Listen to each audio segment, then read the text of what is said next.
Namaste. My name is Sai Madhukar, Assistant Professor of Chemistry. Today's topic is photochemistry.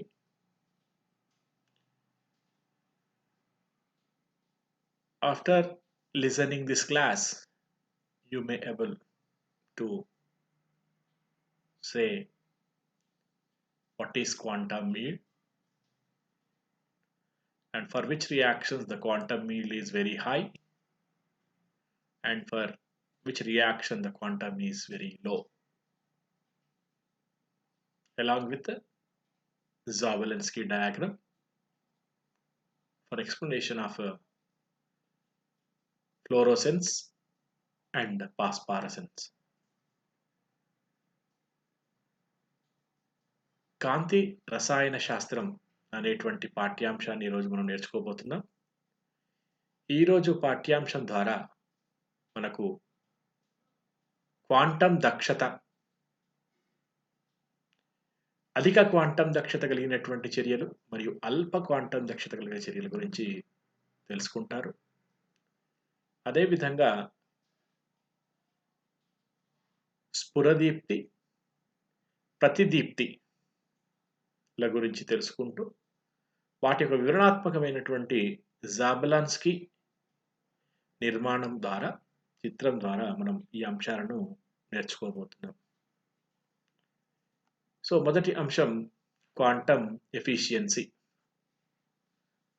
The quantum efficiency are quantum yield, according to Einstein's law of photochemical equivalence, every reacting molecule absorbs one quantum of radiation and thus the number of reacting molecules should be equal to the number of quanta absorbed. Quantum దక్షత మనకు గత క్లాస్లో నేర్చుకున్నటువంటి Einstein నియమం ఏదైతే మనం చెప్పుకున్నామో, Einstein నియమము లేదా కాంతి రసాయన చర్య యొక్క రెండవ నియమం మనం చెప్పుకున్నట్టయితే, ఒక రసాయన చర్య జరగాలంటే ఒక పదార్థం ఒక ఫోటాన్ కాంతిని గ్రహించి అది చర్యలో పాల్గొంటుంది. కాబట్టి అది గ్రహించినటువంటి ఫోటాన్ల సంఖ్య ఒకటి, చర్యలో పాల్గొన్నటువంటి పదార్థాల సంఖ్య కూడా ఒకటి. సో అటువంటి సందర్భం లోపల ఈ క్వాంటం దక్షతను మనం ఏ విధంగా నిర్వచిస్తామంటే, ఒక రసాయన చర్యలో పాల్గొన్నటువంటి క్రియాజనకాలు మరియు ఆ చర్య జరగడానికి గ్రహించినటువంటి ఫోటాన్ల సంఖ్యని మనము నిష్పత్తినే క్వాంటం దక్షతగా మనం చెప్తాం. The quantum efficiency which was indicated with psi, the number of molecules reacting in a given time per the number of quantas of light absorbed in the same time. So this quantum efficiency or quantum yield, quantum dakshata లేదా quantum పొందడం అనేటువంటిది మనం చెప్పుకున్నట్టుగా ఇది గ్రహించినటువంటి ఫోటాన్ల సంఖ్య మరియు అణువుల సంఖ్య సమానంగా ఉండాలి అనేటువంటి భావన ఐన్స్టీన్ చెప్తున్నాడు. కాబట్టి ఐన్స్టీన్ సిద్ధాంత ప్రకారం phi is equal to 1గా ఉండాలి సర్వసాధారణంగా. కాబట్టి experimentally psi is equal to rate of chemical reaction by quantas absorbed per second. So కాబట్టి psi అనేటువంటిది మనం క్వాంటం ఎఫిషియన్సీగా చెప్తున్నాం. కాబట్టి క్వాంటం ఎఫిషియన్సీ సమానము ఒక చర్య లోపల ఏకాంక సమయం లోపల పాల్గొంటున్న అణువుల సంఖ్య మరియు చర్యలో గ్రహించబడినటువంటి ఈ క్వాంటంల సంఖ్య యొక్క నిష్పత్తినే మనము క్వాంటం దక్షతగా చెప్తున్నాం. సో క్వాంటం దక్షత efficiency, it is express the efficiency of photochemical reaction. A photochemical reaction strictly obey the laws of photochemical equivalence. So psi should be unity.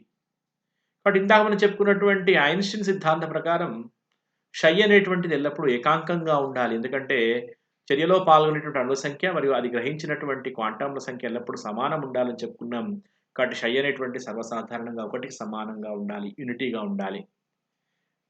కాబట్టి ఎందుకు కానీ only few reactions for example phi is equal to 1 అయ్యేటువంటి చర్య SO2 plus Cl2 is gives rise to SO2 Cl2.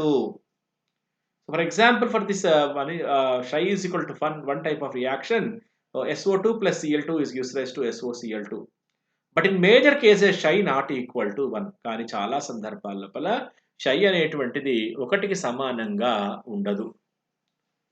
So quantum yield మనం ఒకసారి quantum దక్షత లేదా quantum వచ్చేటువంటి పదార్థం చూసినట్టయితే in the photolysis of Cl2 and H2 the Psi of HCl it can be very high as 1 million or 10 to the power of 6.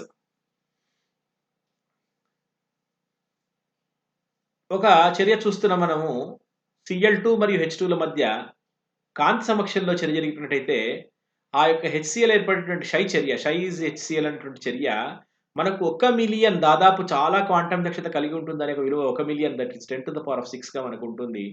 Cl2 plus Hnu is gives rise to 2 Cl free radicals. రెండు స్వేచ్ఛా ప్రాతిపదికలు ఏర్పడ్డాయి. Cl free radical plus H2 is gives rise to HCl plus H again free radical. H free radical again Cl2 produces HCl plus Cl free radical. In the photolysis of Br2 and H2, the Psi HBr is very low, that is about 0.01. కాబట్టి రెండో చర్య మనం చూసినట్టయితే కాంతి సమక్షం లోపల bromine మరియు hydrogen యొక్క చర్య చూసినట్టయితే ఈ యొక్క చర్య లోపల షై విలువ దాదాపు చాలా తక్కువగా 0.01గా ఉంటుంది. So Br2 plus Hnu is gives rise to 2HBr. Br free radical plus H2 gives rise to HBr plus H. Here it is an endothermic reaction. ఇది ఉష్ణ గ్రాహక చర్య. అదే పై చర్యలో Cl free radical plus H2 gives rise to HCl plus H free radical అనేటువంటిది ఉష్ణ మోచక చర్య కాబట్టి విడుదలైనటువంటి ఉష్ణం మళ్ళీ సమవిచ్ఛిత్తి జరగడానికి ఉపయోగపడుతుంది. కానీ ఇక్కడ చర్య లోపల ఇది ఉష్ణ గ్రాహక చర్య కాబట్టి ఆ క్వాంటా ఎనర్జీని గ్రహించేసుకున్న కారణంగా చర్య యొక్క చర్య దక్షత క్వాంటమ్ దక్షత మనకు చాలా చాలా తక్కువగా ఉంటుంది. సో ఎగ్జాంపుల్ మనం చూసినట్టయితే ఇది హైడ్రోజన్ అండ్ క్లోరిన్ రియాక్షన్ లోపల మనకు అర్థమవుతుంది. If you observe the example hydrogen and chlorine in presence of a light, so we're considering the photolysis of Cl2 and H2. H2 plus Cl2 gives rise to 2HCl gas. The radiation is around 4800 Angstrom. Its quantum yield is at around 10 to the power of 4 to 10 to the power of 6 because it is a chain reaction. మరి chlorine hydrogen యొక్క కాంతి సమక్షంలో చర్య చూసినట్టయితే దాదాపు ఇక్కడ ఉపయోగించేటువంటి కాంతి 4800 ఆమ్స్ట్రామ్స్. H2 plus Cl2 is gives rise to 2HCl అనేటువంటి వాయువుగా ఏర్పడుతుంది. ఇక్కడ ఈ యొక్క చర్య యొక్క క్వాంటమ్ దక్షత 10 to the power of 4 నుంచి 10 to the power of 6 వరకు ఉండే అవకాశం ఉంది. దీనికి కారణాలు ఏంటంటే ఇది ఒక శృంఖల చర్య. సో శృంఖల చర్య మనకు 3 రకాలు ఉంటుంది. there are 3 types is there in the chain reaction which involves 3 steps, that is one is chain initiation, chain propagation and chain termination reactions. కాబట్టి శృంఖల చర్య అనేటువంటి శృంఖల ప్రారంభ చర్య, శృంఖల వృద్ధి చర్య, శృంఖల అంతర్చర్య అనే 3 దశల్లో జరుగుతుంది. కాబట్టి మొదటి దశ లోపల స్వేచ్ఛా ప్రాతిపదిక ఏర్పడటం ఏదైతే చర్య ఉందో ఆ చర్య శృంఖల ప్రారంభ చర్యగా మనం చెప్తాము. The initiator, that is the free radical developer, is called as chain initiation reaction. Cl2 plus Hnu is gives rise to 2Cl free radical. So Cl2 plus Hnu is equal to gives rise to 2Cl స్వేచ్ఛా ప్రాతిపదిక ఏర్పడేటువంటి చర్యని మనము chain initiation step గా లేదా శృంఖల ప్రారంభ చర్యగా మనం పేర్కొంటాము. In secondary process, that is propagate the chain by their continued reaction gives a large number of HCl molecules. So రెండవ చర్య శృంఖల వృద్ధి చర్య అని చెప్పుకున్నాం. కాబట్టి ఏర్పడినటువంటి Cl స్వేచ్ఛా ప్రాతిపదిక ఒక H2తో కలిసి HCl plus H free radical ఏర్పడుతుంది. మళ్ళీ H free radical మళ్ళీ ఇంకొక Cl2 అణుతో చర్య జరిపి HCl plus Cl free radical ఏర్పడుతుంది. ఈ రెండు చర్యలు అనేక పర్యాయాలు జరిగిన కారణంగా మనకు చర్య లోపల చాలా ఎక్కువ మొత్తంలో HCl అణువు అనేటువంటిది ఏర్పడుతుంది. అందువల్ల ఈ చర్యను శృంఖల వృద్ధి చర్యగా మనం చెప్తాం. The second step is called as chain propagation step, where the formed Cl free radical plus H2 is gives rise to HCl plus H free radical, and H free radical again plus chlorine gives rise to HCl plus Cl free radical. These two steps will repeat simultaneously. So then large number of HCl molecules are produced. That is, it is a chain propagation step. And then third one, that is chain termination step. The Cl free radical or Cl free radical or H free radical, H free radical or Cl free radical combined with H free radical forms continuously either Cl2, H2 or HCl. So this is called chain termination reaction. కాబట్టి శృంఖల అంత చర్య లోపల మనకు సర్వసాధారణంగా chlorine కలిసి free radical స్వచ్ఛా ప్రాతిపదికన కలిసిపోయి chlorine అణువుగా మారడం కానీ, లేదా హైడ్రోజన్ స్వచ్ఛా ప్రాతిపదికన కలిసిపోయి హైడ్రోజన్ అణువుగా మారడం కానీ, లేదా హైడ్రోజన్ క్లోరిన్ స్వచ్ఛా ప్రాతిపదికన కలిసిపోయి HCl అణువుగా మారడం కానీ మనకు జరుగుతూ ఉంటుంది. ఈ చర్యను మనము శృంఖల అంతచర్య అని చెప్పి మనము చెప్తున్నాం. సో చైన్ టర్మినేషన్ స్టెప్ లోపల Cl2 కలిసిపోయి Cl2 గా కానీ మారచ్చు. So next is reactions, photosensitization. Photosensitizer reactions and electronically excited molecules can transfer its energy to a second species which then undergoes a photochemical process even though it was not itself directly excited. So photosensitization reaction మనం అర్థం చేసుకున్నట్టయితే నేరుగా పదార్థము ఇక్కడ చర్యలో పాల్గొనేటువంటి క్రియాజనకం నేరుగా కాంతిని గ్రహించదు. వేరొక పదార్థం కాంతిని గ్రహించి అది ఉద్రిక్త స్థితికి జరిగిన కారణంగా ఆ ఉద్రిక్త స్థితిలో పాల్గొన్నటువంటి ఆ కొత్త జనకం ఏదైతే కాంతిని గ్రహించుకున్న జనకం ఉందో అది కాస్త క్రియాజనకంతో చర్య జరిపి క్రియాజనకాన్ని యాక్టివేట్ చేసిన కారణంగా మనకు ఈ చర్య జరుగుతుంది. ఇటువంటి చర్య లోపల ప్రారంభం లోపల గ్రహించినటువంటి ఏదైతే పదార్థము కాంతిని గ్రహించుకుందో అది చర్య లోపల ఎటువంటి మార్పు జరగకుండా ఉంటుంది. కాబట్టి ఇటువంటి దాన్ని ఉత్ప్రేరకంగా మనం చెప్పొచ్చు. So it is known as a catalyst because it can absorbs only energy and converts the reactant into products. That's why it does not alter on the completion of reaction such that it is called as a catalyst, and this type of mechanism is called as photosensitization mechanism. For example, mercury acting as a photosensitizer for the below reaction. Hg absorbs Hnu, produces Hg star or Hg free radical, and Hg free radical react with H2, forms H2 active molecule plus Hg, and H2 active molecule gives rise to 2H free radicals, and this reaction is again continuous. And second one, chlorophyll acting as a photosensitizer in plant kingdom. So పత్రహరితం మనం ఏదైతే చెప్తామో కిరణజన్య సంయోగక్రియ మొక్కల లోపల ఆ పత్రహరితం ఏదైతే ఉందో అది కూడా ఫోటోసెన్సిటైజర్గా మాత్రమే ఉపయోగపడుతుంది. ఇది క్లోరోఫిల్ హెచ్న్యూని గ్రహించి క్లోరోఫిల్ యాక్టివ్ మాలిక్యూల్ అవుతుంది. ఈ chlorophyll active molecule 6CO2 + 6H2O అని గ్రహించిన కారణంగా C6H12O6 + 6O2గా మారుతుంది. ఇది క్లోరోఫిల్ మళ్ళీ యథార్థంగా మిగిలిపోతుంది. So the chlorophyll act as the photosensitizer. Chlorophyll absorbs quanta energy and forms activated chlorophyll, and this activated chlorophyll absorbs carbon dioxide and water, that is 6CO2 + 6H2O. In presence of chlorophyll activated produces C6H12O6 + 6O2 plus chlorophyll again remains same. So third example, chlorine photosensitizes the reaction of ozone to oxygen. So this gas is liberated especially from freon, that is chlorofluorocarbons, which are used in refrigerators.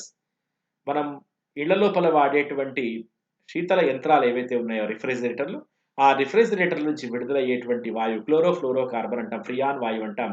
ఈ Freon వాయువు లోపల ఉన్నటువంటి chlorine ఉత్తేజితం జరిగి పైకి వెళ్ళి ఆ యొక్క అతివేద కిరణాలను గ్రహించుకున్న కారణంగా ఉత్తేజిత క్లోరిన్గా మారుతుంది.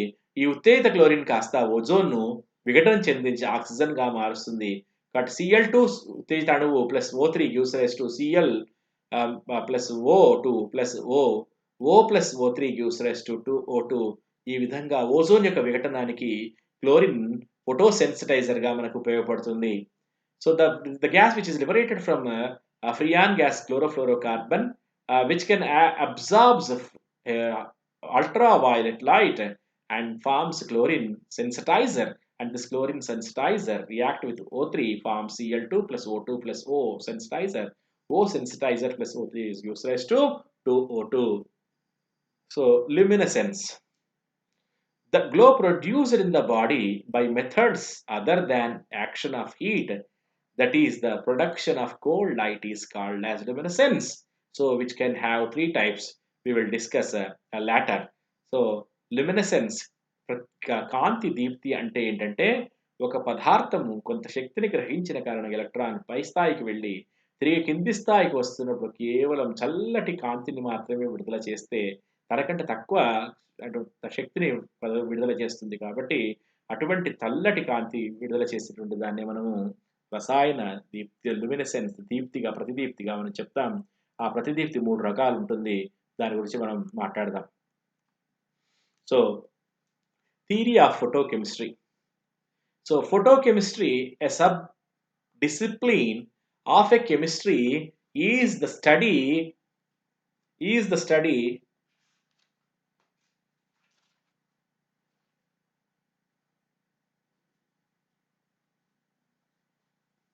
of chemical reactions that proceed with the absorption of light by atoms or molecules. Light is a type of electromagnetic radiation, a source of energy. The light must be absorbed by a chemical substance in order for a photochemical reaction to take place. For each photon of light absorbed by a chemical system, no more than one molecule is activated for a photochemical reaction as defined by the quantum yield. So chemical reactions occur only when a molecule is provided the necessary activation energy. In case of photochemical reactions, light provides the activation energy. Photochemical reactions involve electronic recognition initiated by electromagnetic radiation. The reactions are several orders of magnitude faster than the thermal reaction. So photophysical processes. If the absorbed radiation is not used to cause a chemical change, it is re-emitted lighter of larger wavelength. The three such photophysical processes which can be occur are fluorescence, phosphorescence, chemiluminescence. భౌతిక మార్పు, కాంతి చర్యల ద్వారా భౌతిక మార్పును మనం చూసినట్టయితే ఒక పదార్థము కొంత తరంగదైర్ఘ్యం గల కాంతిని గ్రహించినప్పుడు అది ఉద్రిక్త స్థితి జరిగి రసాయన చర్య జరగకుండా ఉన్నప్పుడు తిరిగి కొంత తక్కువ శక్తి గల కాంతిని లేదా ఎక్కువ తరంగదైర్ఘ్యం గల కాంతిని విడుదల చేస్తుంది. అటువంటి చర్య మనకు 3 రకాలుగా జరిగే అవకాశం ఉంది. ఒకదాన్ని స్ఫురదీప్తి, ప్రతిదీప్తి, రసాయన దీప్తిగా మనం చెప్తాము. స్ఫురదీప్తి ఫ్లోరోసెన్స్, ప్రతిదీప్తి ఫాస్ఫారసెన్స్, కెమిలుమినెసెన్స్ రసాయన దీప్తిగా మనము పేర్కొంటాము. సో ఇది జాబెలిన్స్కీ డయాగ్రామ్, జాబెలిన్స్కీ చిత్రం అంటాం దీన్ని. ఈ జాబెలిన్స్కీ చిత్రాన్ని మనం ఒకసారి జాగ్రత్తగా అర్థం చేసుకున్నట్టయితే మనకు 3 స్టెప్స్ ఇన్వాల్వ్మెంట్ మనకి ఇక్కడ అర్థమవుతుంది. ఆ యొక్క దాన్ని మనం చూద్దాం. సో ఫస్ట్ స్టెప్ లోపల ఇక్కడ మనకు ఉన్నటువంటి పదార్థాలు S0 స్థితి నుంచి S1, S2 లేదా ఇంకా అనంతమైనటువంటి స్థితికి వెళ్ళొచ్చు. S0 అనేటువంటిది గ్రౌండ్ స్టేట్స్ అయినట్టయితే ఇక్కడ S0, S1, S2 అనేటువంటి 3 స్థితులు ఉన్నాయి. S0 స్థితి భూస్థితి, S1 అనేటువంటిది మొదటి ఉద్రిక్త స్థితి, S2 అనేటువంటిది రెండవ ఉద్రిక్త స్థితిగా మనం అర్థం చేసుకుందాం. చాలా సందర్భాల లోపల ఎలక్ట్రాన్ కాంతిని గ్రహించినప్పుడు అది తిరిగి భూస్థితికి వచ్చేస్తూ ఉంటుంది. ఎటువంటి మార్పు చెందకుండా తన యొక్క భ్రమణం లోపల ఎలక్ట్రాన్ స్పిన్ లోపల మార్పు చెందకుండా తిరిగి వచ్చేస్తూ ఉంటుంది. అటువంటి సందర్భాల లోపల కాంతి మనకు కనబడుతుంది. ఇటువంటి ప్రక్రియని మనం ఫ్లోరోసెన్స్ గా మనం చెప్తూ ఉంటాం. అదే సందర్భం లోపల కొన్ని సందర్భాల లోపల S2 లేదా S1 స్థితిలో ఉన్నటువంటి ఎలక్ట్రాన్ తన యొక్క స్థితిని మార్చుకొని ఎలక్ట్రాన్ స్పిన్ను మార్చుకొని అది ట్రిప్లెట్ స్టేట్కి వెళ్తుంది. దాన్ని T1 స్టేట్ అంటాం. ఈ ట్రిప్లెట్ స్టేట్లో దాన్ని ఇంటర్ కన్వర్షన్ సిస్టమ్ అంటాం. ఇంటర్ సిస్టమ్ కన్వర్షన్ అంటాం. ఈ ఇంటర్ సిస్టమ్ కన్వర్షన్ కారణంగా ఎలక్ట్రాన్ యొక్క స్థితి అనేటువంటిది సింగిల్ స్టేట్ నుంచి ట్రిప్లెట్ స్టేట్కి వెళ్తుంది. తన యొక్క భ్రమణాన్ని మార్చుకున్న కారణంగా ట్రిప్లెట్ స్టేట్కి వెళ్తుంది. ఆ ట్రిప్లెట్ స్టేట్కి వెళ్ళినటువంటి ఎలక్ట్రాన్ తిరిగి భూస్థితికి వచ్చేటప్పుడు కొంత సమయం తర్వాత కాంతి అనేటువంటిది విడుదలవుతూ ఉంటుంది. ఇటువంటి ప్రక్రియను ప్రతిదీప్తి, సో దట్ ఈస్ కాల్డ్ ఫాస్ఫారసెన్స్. ఇందాక చెప్తున్నది స్ఫురదీప్తి, ఇప్పుడు చెప్తున్నది ప్రతిదీప్తి. So this one observed by the example explanation of Jabotinsky diagram. So first step is the transition from higher excited singlet state, that is S2 S3, to the lowest excited state singlet state S1. This is called as internal conversion, that is IC. It is non-radioactive process and occurs less than 10 to the power of minus 11 seconds. Now from S1 the molecule returns to ground state by any of the following path. So పైకి వెళ్ళినటువంటి S1 S2 S3 స్థితికి వెళ్ళినటువంటి electron అక్కడ ఉండదు, తిరిగి వచ్చేయడానికి ప్రయత్నం చేస్తుంది. ఎందుకంటే దాని యొక్క చర్య అనేటువంటిది చాలా తక్కువ, 10 to the power of minus 11 seconds కంటే తక్కువ ఉంటుంది కాబట్టి త్వరగా కాంతిని కోల్పోయి మళ్ళీ భూస్థితికి వచ్చే అవకాశం ఉంటుంది. అది ఎలా వస్తుంది అనేటువంటిది కింది ప్రక్రియ చూద్దాం మనం. Path 1. The molecule may lose rest of the energy also in the form of heat, so that the complete path is non-radioactive or radiation-less transition.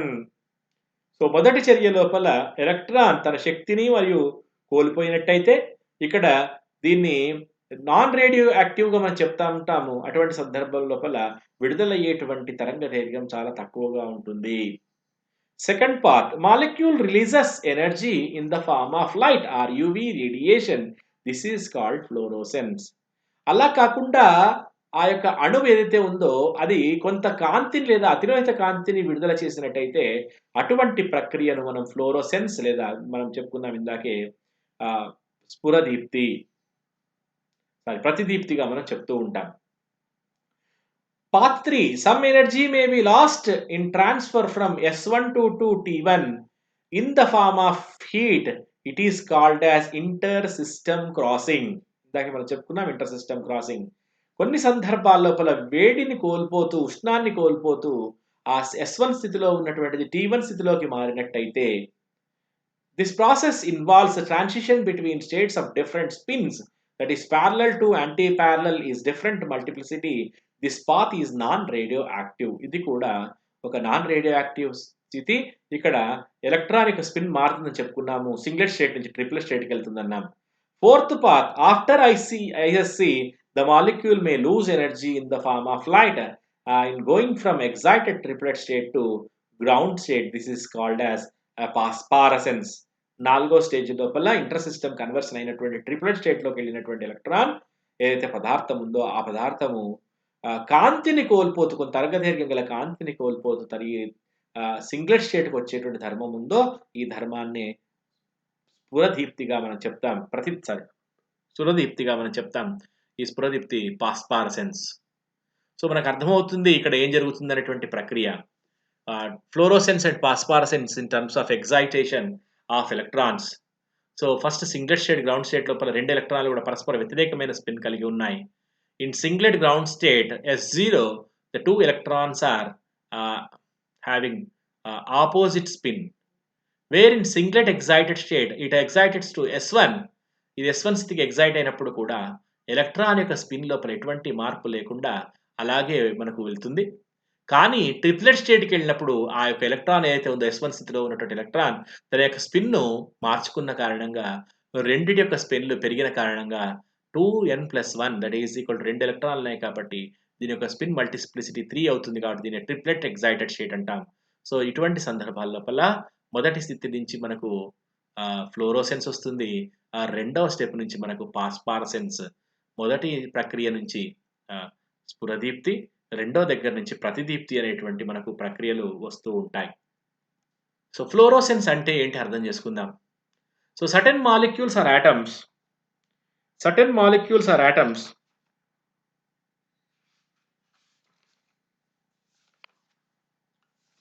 when exposed to light radiation of a short wavelength emits light of a longer wavelength.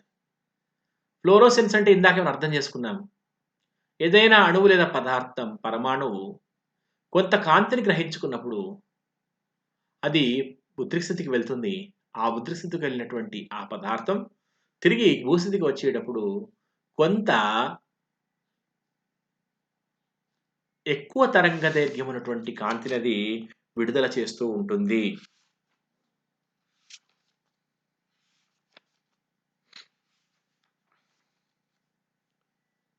So when a molecule absorbs high energy radiation, it is excited to higher energy state, then it emits excess of energy through several transitions to the ground state. Thus the excited molecule emits lighter of a longer frequency. The color of the longer wavelength, the color of the fluorescence depends on the wavelength of the light. But ఆ సందర్భాల లోపల మనకు ఉద్ఘారించబడేటువంటి కాంతి తరంగ దైర్ఘ్యం మీద ఆ విడుదలయ్యేటువంటి రంగు కాంతి ఏదైతే మనకు దృగ్గోచరం అవుతుందో, ఆ దృగ్గోచరమైనటువంటి కాంతి అనేటువంటిది ఆ యొక్క విడుదలయ్యేటువంటి కాంతి తరంగ దైర్ఘ్యం మీద మనకు ఆధారపడి ఉంటుంది.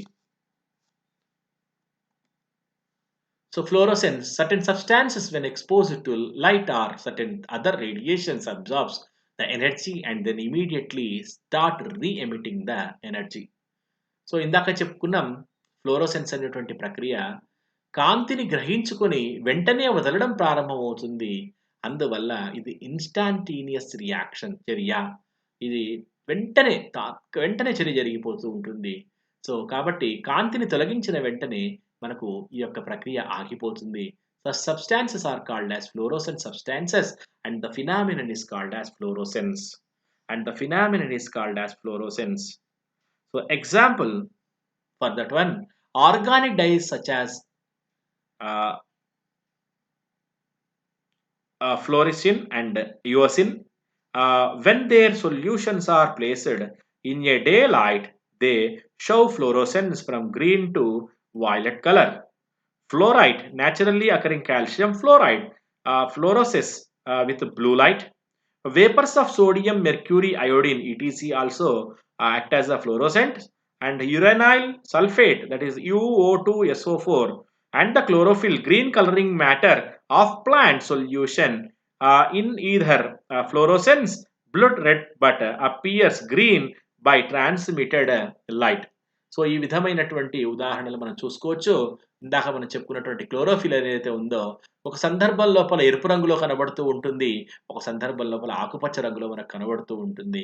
So when it is emits the chlorophyll, green coloring matter of plants solution, either fluorescence blood red but appears green by transmitted light. So next, phosphorescence. When a substance absorbs radiation of high frequency and emits light even after the incident radiation is cut off, the process is called as phosphorescence. ఈ పాస్పారసెన్స్ అనేటువంటి ప్రక్రియ కూడా కొంత తరంగ దైర్ఘ్యం గల కాంతిని గ్రహించుకొని దానికంటే తక్కువ తరంగ దైర్ఘ్యం గల కాంతిని విడుదల చేస్తూ ఉంటాయి. అయితే ఈ విడుదల చేసేటువంటి ప్రక్రియ మనకు ఆ కాంతి మీద పడేటువంటి ఆ పదార్థం మీద పడేటువంటి కాంతిని తొలగించినప్పటికీ కూడా ఈ ప్రక్రియ కొనసాగించబడుతూ ఉంటుంది. So phosphorescence is chiefly caused by ultraviolet and visible light. It is generally shown by solids. ఈ phosphorescence అనేటువంటి ప్రక్రియ సాధారణంగా మనకు అతిలోహిత కిరణాలు మరియు దృగ్గోచర కిరణాలు గ్రహించడం వల్ల జరుగుతూ ఉంటుంది. ఈ ప్రక్రియ ముఖ్యంగా ఘన పదార్థాల్లో జరుగుతూ ఉంటుంది. So phosphorescence, there is a certain substance which continues to glow for some time even after the external light is cut off. దాని ప్రకారం బాహ్య కాంతిని మనం తొలగించినప్పటికీ కూడా ఈ పాస్పారసెన్స్ అనే ప్రక్రియ జరుగుతూ ఉంటుంది. So phosphorescence is a slow fluorescence. ఇది పాస్పారసెన్స్ కూడా ఫ్లోరోసెన్స్ నెమ్మదిగా జరిగేటువంటి ఫ్లోరోసెన్స్గా మనం చెప్తాం. ఇది ఒక ఉదాహరణ మనం చూస్తే ఇందాక చెప్పుకున్న ఘన పదార్థాల్లో మాత్రమే కనబడుతుందన్నాం. కాబట్టి అతిలోహిత కాంతి వేసినప్పుడు మనకు అది నీలం రంగులో మనకు కనబడుతుంది, డార్క్నెస్ మనకు కనబడుతోంది. సో పాస్పారసెన్స్ ఉదాహరణకు sulphides of zinc and alkali earth metals containing traces of heavy metal sulphides are best examples for phosphorescent substances. Such a mixture of generally used luminous paints for painting with diols, electric switches, etc. Further, many fluorescent substances, example, certain fluorescent dyestuffs, when dissolved in fused boric acid or glycerol followed by cooling so that the viscosity becomes very high, becomes phosphorants. So what are the major differences between fluorescence and phosphorescence? So fluorescence it which has obtained immediately, and phosphorescence it's delayed fluorescence. We already said that. So fluorescence అనేటువంటిది కాంతిని తొలగించగానే ఆగిపోతుంది, కానీ ఫాస్ఫారసెన్స్ అనేటువంటిది కాంతిని తొలగించిన తర్వాత కూడా ఇంకా జరుగుతూ ఉంటుంది. అందువల్ల దీన్ని డిలేడ్ లేకపోతే డిలేడ్ ఫ్లోరోసెన్స్గా మనం చెప్తూ ఉంటాం. If a system absorbs radiant energy and then emits it partially or completely almost instantaneously within 10 to the power of minus 8 seconds in the form of radiation is called fluorescence. If a system absorbs radiant and energy then emits partially or completely after a time lag in the form of radiation is called phosphorescence. 10 to the power of minus 8 సెకండ్ల కంటే తక్కువ సమయంలోనే ఒక పదార్థం గ్రహించినటువంటి కాంతిని తిరిగి విడుదల చేయడం మొత్తం కానీ లేదా కొంత మొత్తంలో కానీ విడుదలేసేటువంటి ప్రక్రియను ఫ్లోరోసెన్స్ అంటాము. అదే ఫాస్ఫారసెన్స్ అంటే కొంత సమయం తర్వాత ఆగి కొంత సమయం తర్వాత గ్రహించినటువంటి కాంతిని కొంత మొత్తంలో కానీ లేదా మొత్తంగా కానీ విడుదలేసేటువంటి ప్రక్రియను ఫాస్ఫారసెన్స్ అంటాం. Fluorescence it is the emissions causes as soon as the source of exciting radiation is removed. Sorry, it is the emission ceases as soon as the source of exciting radiation is removed. ఈ fluorescence ప్రక్రియ ఏదైతే ఉందో మనం ఒకవేళ బాహ్య కాంతిని మనం ఆపివేసినట్టయితే ఈ యొక్క ఫ్లోరోసెన్స్ ప్రక్రియ వెంటనే ఆగిపోతుంది. కానీ ఫాస్ఫారసెన్స్ ఏమో బాహ్య కాంతిని ఆపివేసినప్పటికీ కూడా కొంతసేపటి వరకు ఫాస్ఫారసెన్స్ అనేటువంటిది జరుగుతూనే ఉంటుంది. Phosphorescence is continuous for some time even after source as exciting the radiation is removed. And fluorescence, third point, it can be stimulated in glass, liquid and solids. ఇది మనకు గ్యాసెస్లో దొరుకుతుంది, ద్రవాల్లో కనబడుతుంది, మరియు ఘన పదార్థాల్లో కూడా ఫ్లోరోసెన్స్ అనేది కనబడుతుంది. So phosphorescence it is mainly exhibited by solids. Phosphorescence అనేది ఘన పదార్థాల ద్వారా జరుగుతుంది. ఇలా చెప్పుకున్న fluorescence it has stimulated in gases as liquids and as well as solids, where phosphorescence is only in exhibited by solids. Fluorescence it is caused by S1 to S0 transmission, where the phosphorescence is caused by transmission of T1 to T0 or S0, which is a quantum mechanically forbidden transition, or where is a fluorescence S1 to S0 is a allowed transition. There is a phosphorescence that is T1 to T0 is a forbidden transition. And third point, that is chemiluminescence.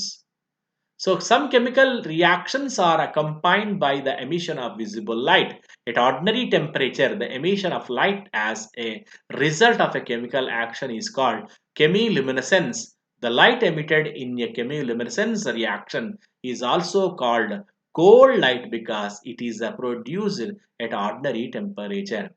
So రసాయన దీప్తి లేదా రసాయన ప్రతిదీప్తి, కొన్ని రసాయన చర్యలు జరిగిన కారణంగా మనకు కొంత వెలుగు, మనకు కొంత దృగ్గోచర కాంతి అనేటువంటిది మనకు బహిర్గతం అవుతూ ఉంటుంది. ఇటువంటి దృగ్గోచర కాంతి ఏదైతే ఉందో చల్లగా ఉంటుంది. So it is a cold light. ఆ యొక్క ఉష్ణ తీవ్రత చాలా తక్కువగా ఉంటుంది, అందువల్ల దీన్ని కోల్డ్ లైట్గా మనం చెప్తూ ఉంటాము. So chemiluminescence, the emission of light in a chemical reaction at ordinary temperature is called as chemiluminescence. The example is light emitted by glowworms, also called fireflies. So chemiluminescence ప్రధానంగా మనకు ఉదాహరణగా చెప్పేటువంటిది ఏదైతే కాంతిని విడుదల చేస్తూ ఉంటాయో వాటిని మనము మిణుగురు పురుగులా మనం చెప్తుంటాం ఇంగ్లీష్లో, గ్లో వార్మ్స్ లేకపోతే ఫైర్ ఫ్లైస్గా చెప్తూ ఉంటాం. మనకు చిత్రంలో కనబడుతున్నాయి. ఆ వెలుతురు ఏదైతే ఉందో అది ఆ యొక్క కెమిలుమినెసెన్స్, అక్కడ విడుదలయ్యేటువంటి రసాయన పదార్థం ఆక్సీకరణ చెందిన కారణంగా మనకు అది వెలుగును చూపిస్తూ ఉంటుంది. So by the oxidation of chemical which is produced by glow worms and produce light. So with this I conclude. Thank you.